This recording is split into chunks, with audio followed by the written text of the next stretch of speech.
प्यारे शिक्षक साथियों, गुरुजी नीरज स्टडी चैनल में आपका बहुत बहुत स्वागत और अभिनंदन है।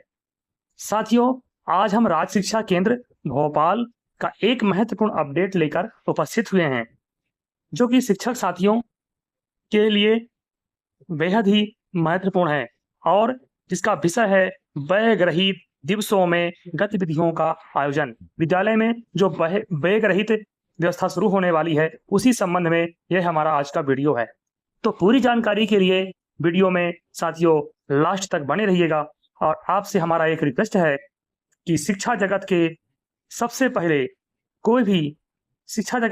पहले सभी महत्वपूर्ण अपडेट और सटीक रूप से पाने के लिए प्लीज हमारे चैनल को सब्सक्राइब जरूर कर लीजिएगा, जिससे वीडियो का नोटिफिकेशन सबसे पहले आपको मिले। और वीडियो अच्छा लगे तो लाइक कर लीजिएगा और कमेंट करके बताइएगा यह वीडियो कैसा लगा आपको। तो इस बैगलेस गतिविधियों के आयोजन से संबंधित आदेश का हम अवलोकन करने वाले हैं। उम्मीद है यह वीडियो आपको पसंद आएगा।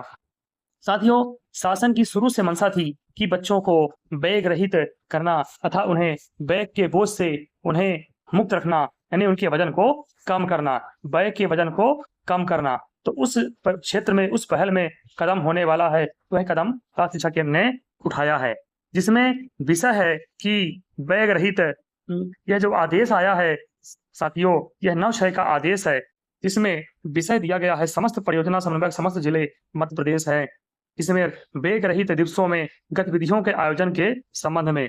तो संदर्भ क्या दिया है? राज्य शिक्षा केंद्र का पत्र क्रमांक 5/11/24 के राष्ट्रीय शिक्षा नीति 2025 के अनुसार विद्यार्थी 21वीं सदी के कौशलों से परिचित हों, इस हेतु 10 बस्ते विहीन दिवसों का आयोजन कक्षा 6 से 8 की गतिविधियों हेतु किया जाना है, ताकि विद्यार्थियों में सैद्धांतिक तथा व्यवहारिक कौशलों का विकास हो सके। इस हेतु प्रत्येक माह में न्यूनतम एक शनिवार को बस्ते विहीन दिवसों के गतिविधियों का आयोजन, अर्थात एक शनिवार को न्यूनतम, साथियों न्यूनतम एक शनिवार को न्यूनतम बस्ते विहीन दिवसों में गतिविधियों का आयोजन किया जाए। यानी कि शासन की जो मंशा है शिक्षक साथियों, उसमें बस्ते के बोझ से कम करना, बस्ते के बोझ को कम करना, उन्हें उनका बोझ कम करके उनको अच्छी एक नई शैक्षणिक व्यवस्था का सुचारू रूप से संचालन करना है। तो गतिविधियों का उद्देश्य क्या है, ये भी हम जाने कि क्या क्या उद्देश्य दिया गया है। इसमें बहुत सारे बिंदु हैं। उद्देश्य क्या है, इसकी आगे आयोजन हो रहा है, ये ट्रायल हो रहा है, फिर सब में लागू होगा, माने बहुत सारी जानकारियां हैं इस वीडियो में। तो वीडियो को पूरा जरूर देखिएगा ताकि पूरी जानकारी आप तक पहुंच सके। तो इसमें ये शनिवार की बात तो हो चुकी, अब देखिएगा गतिविधियां क्या क्या हो सकती हैं। तो सबसे पहले गतिविधि देखिए नंबर 1 का कि विद्यार्थियों को सफल, नवाचारी एवं उत्पादक नागरिक के रूप में तैयार करना। फिर विद्यार्थियों में वैज्ञानिक दृष्टिकोण, रुचि, साक्ष्य आधारित सोच और रचनात्मकता का विकास करना। फिर है विद्यार्थियों में संवाद, विचार, अभिव्यक्ति, स्वास्थ्य, पोषण, खेल, सहयोग की भावना और नेतृत्व गुण आदि का विकास करना। फिर है भारतीय ज्ञान परंपरा, मूल्यों, पर्यावरणीय चेतना का विकास करना। फिर विद्यार्थियों में तार्किक चिंतन, समस्या समाधान कौशलों का विकास करना। अब फिर गतिविधियों का आयोजन देख लीजिएगा।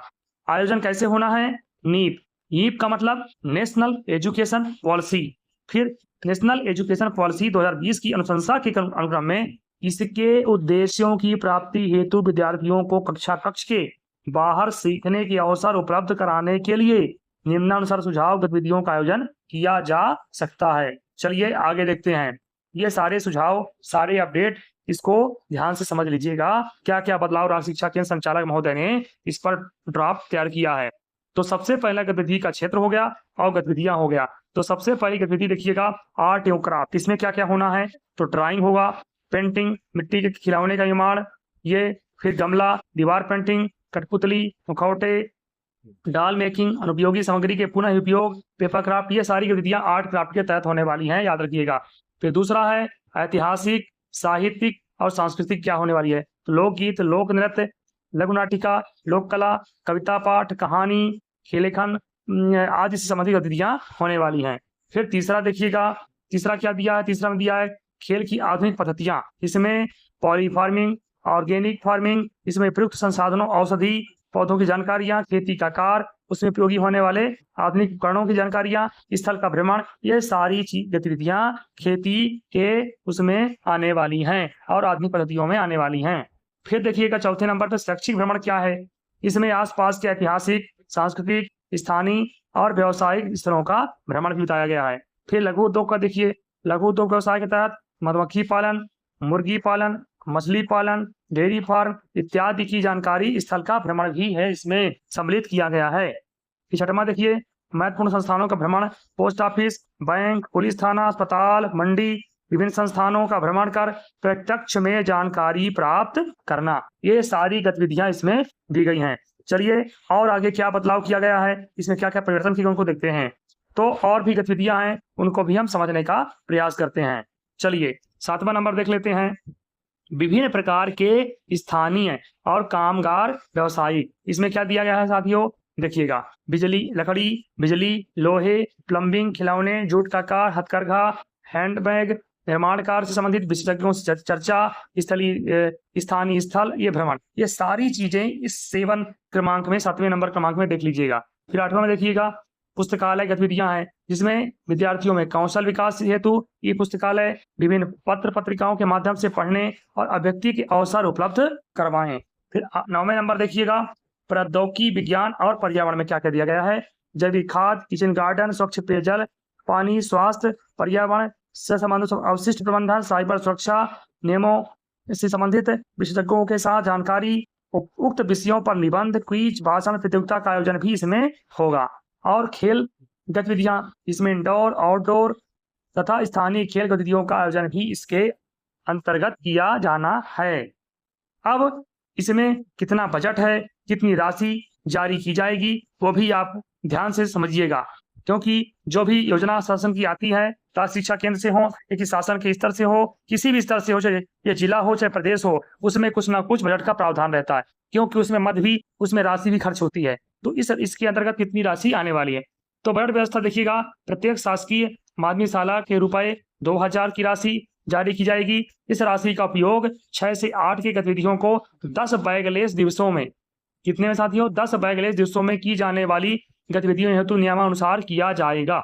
फिर गतिविधियों का क्रियान्वयन देखिएगा, इस हेतु शाला में प्राचार्य, शिक्षक चर्चा कर बैगलेस दिवसों में आयोजित गतिविधियों का कैलेंडर निर्धारित प्रारूप तैयार करें और कैलेंडर के अनुसार गतिविधि कराने के लिए स्थानीय स्तर पर उपलब्ध संसाधनों तथा आवश्यक सामग्रियों की सूची बनाकर पूर्व तैयारी करें और बैगलेस दिवसों में ऊपर दी गई सुझावात्मक गतिविधियों का क्रियान्वयन करते हुए उनका अभिलेखीकरण भी करना है और जियो टैग फोटोग्राफ का संधारण भी करना है, यानी कि गूगल उसमें सैटेलाइट से यानी कि फोटो लेना है और फोटो का लोकेशन ट्रैक करके लोकेशन के माध्यम से फोटो को ऑनलाइन सबमिट भी करना है, उसको हम कहते हैं जियो टैग करना।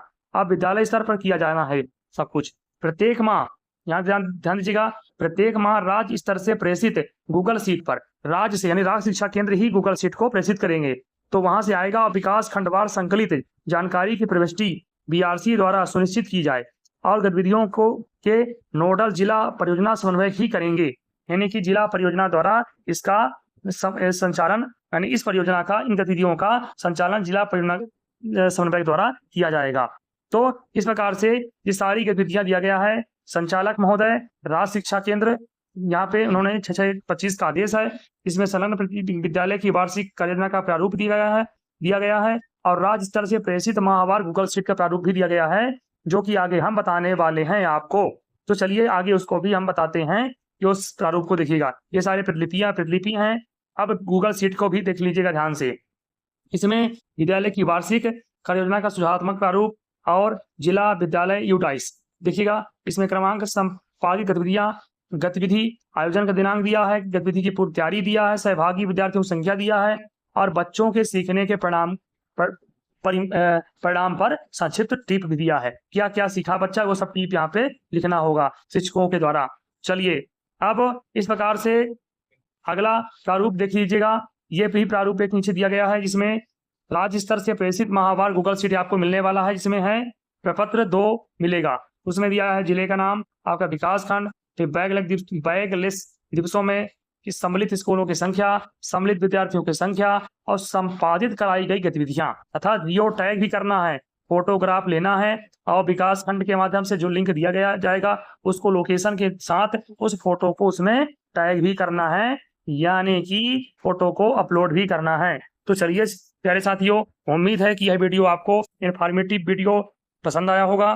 तो चलिए साथियों, शिक्षा जगत के सभी महत्वपूर्ण अपडेट सबसे पहले पाने के लिए हमारे चैनल को सब्सक्राइब कर लीजिएगा और वीडियो अच्छा लगे तो लाइक कर लीजिएगा और कमेंट करके बताइएगा यह वीडियो आपको कैसा लगा। तो चलिए आपसे हमारी मुलाकात अब अगली ऐसी ही इंफॉर्मेटिव वीडियो में होगी। तब तक के लिए बहुत बहुत धन्यवाद। जय हिंद, वंदे मातरम।